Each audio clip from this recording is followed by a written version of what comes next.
Today we have with us an author from Kansas who is 80 years old, and I found her life so impressive that I had to share this with you. So, welcome, Sally. Can you tell us a little bit about yourself? I find your life was just so inspiring, what you've told me so far. Thank you, Joanne. I am Sally Berneathy. I'm 80 years old, and it's been a busy 80 years. I have been a legal secretary, a paralegal, a real estate salesman, a romance novelist, a computer programmer, a writer with FEMA, and I am now a mystery novelist. I prefer to think of myself as multi-talented rather than flaky. I graduated from college at the age of 43. I sold my first novel when I was 48. I learned computer programming when I was 56. I learned to ride a motorcycle when I was 60. I currently have 28 published novels and I'm working on the 29th. Wow. I had red hair the first 75 years of my life, but now I'm a blonde. And I'm going to report back after the next 75 years as to who really has more fun, blondes or redheads. What inspired you to pursue your passion and dreams? That's a tough question. When you have a passion or a dream to do something, that is the inspiration. When I was in my 20s, I dated a guy who picked me up on his motorcycle for dates, and that began my passion for riding a motorcycle. It took me a few years, okay, a few decades, but I finally got it. My biggest passion has always been writing. When I was in the third grade, we had to do book reports. I had already read all the books in the grade school library, so I made up my own story. And That's the teacher gave me an A, and I have been hooked ever since. that's And again, it took me a while, but I am finally a full-time writer. wow, that's amazing. And can you tell us, have you faced any challenges along the way? A big challenge I faced to How did you getting that overcome? motorcycle was my ex. He was determined I was not going to get a motorcycle. So I got rid of him and got a Harley. Best exchange I ever made. As for writing, that was an ongoing process from that first story until the 29th book, and it is still ongoing. Okay. And how has your process evolved over time, if I might ask? Well, after that first story, when I was 8 years old, I wrote papers in school and college, of course. I loved writing, but I didn't really like writing those boring research papers and analytical papers we had to do in college. Fortunately, my professors, like my third grade teacher, would usually let me get away with doing something creative. Edgar Allan Poe is one of my favorite writers, but the idea of comparing and contrasting symbolism, allegory, and imagery in two of his short stories made me shudder. I think it would have made Poe shudder too, actually. Instead, I wrote a parody of the Cask of Amontillado. I called my story The Case of Budweiser. Although Poe doesn't seem to have been a humorous type guy, I think he would have laughed had he read my work. I took journalism and writing classes and won awards in both fields, published short stories and poetry in college and literary magazines. Then I started selling true confession stories to magazines. Wow, That was a turning point. Somebody paid me for my stories. that's always good. In 1988, I decided the time had come to write a best-selling novel. I had no doubt it would be a bestseller. Can you say hubris? The only question was what I should write about. I elected to follow the admonition, write what you know. I was married to my third husband. Surely that qualified me to write romance novels. I proceeded to write a compilation of type pages. I cannot by any stretch of the imagination call that first effort a book. I knew how to write articles and stories, poems, and even a sarcastic letter to the Internal Revenue Service that actually got their attention and an apology. But that's another story for another day. However, I was clueless about writing a book, and so clueless I didn't even know I was clueless. I did write a good enough query letter that an editor at Harlequin asked to see the completed manuscript. Shortly after I put it in the mail, I found a local writers group, and within about 2 weeks, I knew that pitiful excuse for a book was going to come back to me with a big red reject stamp. It was rejected, but the editor sent me a very nice letter saying she'd be interested in reading other books I'd written. I learned from other writers in that group that this short letter contained a world of meaning. She liked my writing. The book sucked. If she'd liked anything about that book, she'd have sent me a please revise and resubmit letter. I should burn the book, scatter the ashes, lest anyone find even a remnant in later years. So I wrote another book, a better book, and sent it to that editor. She kept it for a little over 3 years.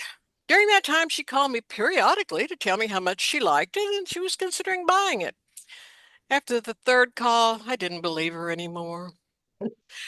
Meantime, after 3 years of workshops and conferences, critique group meetings, and revisions, I finally sold the third book I wrote, a romantic comedy. The publisher, Meteor Kismet, went out of business shortly after publishing my book. I'm sure there's no correlation between the two events. Meantime, our local group held a conference, and Harlequin sent one of their editors, their new editors, Patrice Hussey. Saturday evening after the conference, we had a private cocktail party for just our group and the speakers. I had a few Cokes and a lot of chocolate, and I was on a sugar high telling stories. Everybody was laughing. That encourages me. I started telling stories about what that editor at Harlequin was doing with my manuscript she'd been keeping for 3 years. She'd broken a leg on her desk and was using my manuscript to shim up her desk. The power went out and she used my manuscript to start a fire. A serial killer broke into the office and she tied the pages of my manuscript together to make a ladder so she could climb 52 stories to the street below. Everybody was laughing. I was having a great time. My friend, who had already sold several books to Harlequin, was standing next to me and started tugging on my arm. I tried to ignore her. It wasn't like her to interrupt when I was telling stories. Finally, she yanked me down to her height, which is about a foot shorter than I am, and she whispered loudly in my ear, Sally, Matrice works in that same office as that editor. Oh, no. Oops. I, I don't know if Matrice heard what my friend said or just saw the look on my face, but she really cracked up laughing then. And we've been friends ever since. She bought my next book. Not the one that other editor turned into a letter to escape. I also destroyed all copies of that one. When Matrice bought that book, my fourth attempt at writing a book, she sent me a 6-page revision letter. That began another steep learning curve. I wrote for Harlequin for 7 more years, and Matrice taught me an incredible amount of knowledge about the craft of writing novels. After selling 15 romance novels, I left the world of writing in 2001 and went to work as a computer programmer for a decade. I knew nothing about computer programming. I got into a special program and learned to write computer code at the age of 56. When I Wow. returned to writing in 2012 at the age of 67, I'd been through my third divorce and realized I did not know squat about romance. Write what you know. I decided to write about murder and chocolate. I knew a lot about chocolate. I make wonderful, all my friends have make wonderful chocolate recipes. One of my dreams is to open my own chocolate bakery. I Hmm. also knew a lot about murder, not so much from personal experience, but I had fantasized about it many times during and after that last marriage. My first mystery, Death by Chocolate, features a woman who owns a chocolate bakery and she has an ex-husband she fantasizes about killing. It's a comedy. Ebooks and indie publishing had just made their debut when I came back to writing in 2012. And I thought after my years of with Harlequin and Berkeley and a couple of others, including that one that went down, we don't talk about that. I thought I knew all about publishing. Yeah, that was the same hubris that led me to write that first sorry excuse for a book. I put Death by Chocolate up on Amazon as an ebook with a terrible cover. A friend did my cover, and she's a good friend, but it was a terrible cover. I just waited for the world to find it. I knew as much about self-publishing as I knew about romance. So that first book sat there selling a few copies, but not enough to pay the bills. I finally found a good cover artist, and that is not easy. One fired me because I was too picky. With a good cover, sales picked up a little, but still not enough to pay the bills. So maybe people didn't want to read about chocolate and murder. Maybe I should start a new series about a different subject. Write what you know. I sat at my desk thinking. I knew about computer programming and selling real estate and riding motorcycles and the practice of law. None of that sounded like the makings of a fun book. My phone lying on my desk rang. My ex. After 10 years, he was still stalking me. I looked at my phone and thought, he's never going to leave me alone, and he's never going to die. And even if he did die, his ghost would come back and haunt me. So my second series, The Ex Who Wouldn't Die, features a motorcycle riding heroine whose husband is killed in the middle of a prolonged divorce. His ghost returns and claims the divorce was never finalized, so they're still married. It's another comedy. And by the way, my ex is still not dead. So I wrote one book in the new series, then wrote two more books in the chocolate series. Oh, funny thing about that third book, The Great Chocolate Scam.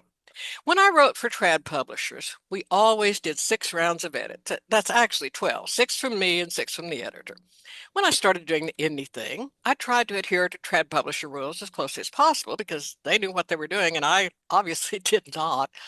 So I always do 6 rounds of edits in the same way I'd done before. The first, story edits, big edits, take out unnecessary scenes, false starts, clean up loose ends. Each round of edits, each read through the entire book focuses on different things. The sixth and final round was what they called galleys. The publisher set the printed book and the writer worked on a copy of what that book would actually look like.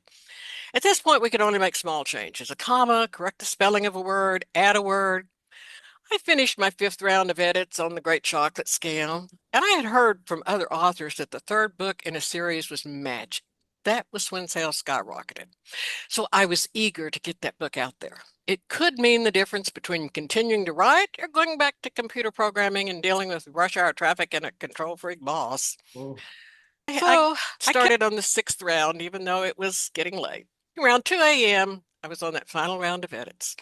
Like the galley round, I did not allow myself to make any real changes. If I did that, I would have to read the entire book again. I came across a scene where my main character, the chocolate baker, was serving cookies to a party of 4, one gluten-free, one without nuts, and 2 regular. And she commented, I gave the right cookies to the right people. And that seemed really lame. So, going against my own rules, I added a short parenthetical phrase. This was later confirmed because nobody went into anaphylactic shock. At least that's what I thought I wrote. I sold over 1,000 copies of that book before some kind reader emailed me and asked if I really meant to say prophylactic shock. Of course not. I didn't say that. I pulled up my Word document. Yeah, I did say that. Oh no. Fortunately, with indie publishing, I was able to fix that error immediately. Still, well, a lot of people had already read it. My sales did take off at that point, in spite of prophylactic shock. I was happy. I could pay my bills. I bought a new car. Life was good. I had totally nailed that indie publishing thing. But bookstores and some of my elderly relatives wanted print books. So I had to figure out how to format them. I still don't know how anybody without a background in computer programming is able to do that. But I learned to do it and got all my books, 5 at the time, out there in print. Then readers started asking about audiobooks. Every time I got one thing accomplished, something else came up. I began to understand why those trad publishers took a big chunk of my royalties. They earned it. So I looked into audiobooks. First thing I had to do was find a narrator. Actually, Amazon has the narrator part covered. I filled out a long form with questions about accent, voice, gender, and chose a short selection from Death by Chocolate to upload for auditioning. Then I waited to see if anybody would audition for my book. I had a couple of people that first day, and that was pretty exciting. I listened to the auditions, and they were good. Finally, something about this process was easy. Then, because of the sales figures of my books, Amazon added their offer to subsidize my audiobook $100 per narrator hour. In the next 3 days, I got 67 auditions, but I shut down auditions. Can you imagine listening to the same excerpt from a book 67 times? More, actually, because most of them were really good, so I had to listen over and over to narrow down the list. Finally, I got the list down to 23. I made my neighbors come over and listen. I emailed the auditions to friends. I stopped perfect strangers on the street and made them listen. Actually, I made up that last one. I didn't really ask strangers. Remember, I write fiction. But I did get those 23 auditions out to a lot of people. Almost everybody chose the same person, Sariana Gregg. They said she sounded like me, and people say my heroine, Lindsay, sounds like me, which is no surprise since I write her dialogue. I taught her how to make chocolate, how to be sarcastic, how to drive fast, how to get out of speeding tickets. I also sent the auditions to the guy I was dating at the time. He's a total computer nerd. When I saw him that weekend, he had a spreadsheet for me with those 23 people and how he ranked them for various qualities. His first choice was a lady with a very nice, smooth voice, amazing voice. I didn't think she had the energy I wanted for my book, but I could see why he liked her. He ranked Sariana number 8. I didn't tell him what my friends said, that she sounded like me. I just asked what he thought of her. He replied, "She's good, but there's something really annoying about her voice. I couldn't listen to her for a very long time without going crazy." Yeah, he's still alive and we're still together, but it was close for a while. Sariana has recorded all 8 books in the Death by Chocolate series, and my readers agree she is the voice of Death by Chocolate. She's also become a dear friend, but I've never told her people think we sound alike or that Matt thinks she has an annoying voice. I love being a writer. I meet fun people. I don't get stuck in traffic jams on the way to work. I get to deduct all my chocolate expenses on my income tax. I don't have to dress up. I go everywhere in jeans and t-shirts, and nobody says, "What a slob she is." They just say, "Oh, well, she's a writer. You know how eccentric they are." It's taken me a while, but I have achieved my dream of writing books and making money doing it. Excellent. Can I ask, have you had like setbacks along the way? Like, how do you handle setbacks and self-doubt? Oh, I had to figure that out when I was trying to sell my first book. I got a lot of rejection letters. I had a stack about 2 inches high. That's back in the day when they actually wrote letters. When I got a rejection letter, I gave myself 24 hours to mourn, to eat chocolate, drink wine, burn the rejecting editor in effigy. Then, after 24 hours, I put it aside and went back to work. And that has remained my strategy since. There certainly are ups and downs, but deal with them and move on. Exactly. I think that's a great attitude to have. And can I Uh, ask, what are the most important lessons that you've Oh, learned from your I experiences? think the most important is to keep on going. I have a framed copy of Calvin Coolidge's quote on persistence on my desk. I'd like to read that quote. "Nothing in the world can take the place of persistence. Talent will not. Nothing is more common than unsuccessful men with talent. Genius will not. Unrewarded genius is almost a proverb. Education will not. The world is full of educated derelicts. Persistence and determination alone are omnipotent." I think that's a great quote. And what kind of advice would you give to women over 50 who feel like they've missed their chance, like in life? Oh, they still have many chances ahead of them. I'm 80 and I still have many chances ahead of me. And what keeps you excited about life? Well, doing things I enjoy. Perhaps my attitude toward worry helps. Worrying is a total waste of time. Either the thing you're worrying about won't happen and you've wasted time and made yourself miserable worrying about it, or it will happen and you'll have to deal with it and you've wasted time and made yourself miserable worrying when you could have been having fun and been more mentally able to resolve the issue when it arose. So I just choose to enjoy life all the time, I've adopted everything. that same attitude myself, and I find it's working quite well. Can I ask how you define success at this stage in your life? Being happy, having friends, healthy, looking forward to the future. Great. And what daily mindset shifts have helped you stay focused on your goals? Like, do you Uh, have regular getting habits every day that you do that help you to stay focused? uh, getting out of bed, drinking a Coke every morning, doing a physical workout routine, take a shower, get dressed, except for shoes. I work at home now. I don't have to wear shoes, and I think that greatly increases my productivity, Okay, having free feet. what's next for you? I mean, like, do you have any exciting projects that you're working on, your dreams for the future? I am currently getting my chocolate book covers redone for the third time. One of my initial thoughts about publishing indie was that I'd be able to get my own covers. I hated every one of my trad book covers. But getting a cover is not an easy task. I have zero artistic ability, so I have to find people who do. I'm also working on book 9 in the Death by Chocolate series. I would love to see my books made into a TV series. I haven't figured out how to get that done yet, but I'm working on it. Fortunately, I'm only 80 years old, so I have a lot of time left. You're so ambitious. I envy you. If someone watching this is feeling stuck or unsure about their future, what's one action that they can take today to move forward? Do something, anything, even if it's wrong. Get that wrong thing out of the way, and maybe you can figure out what the right thing would be. That's such an amazing attitude that you have.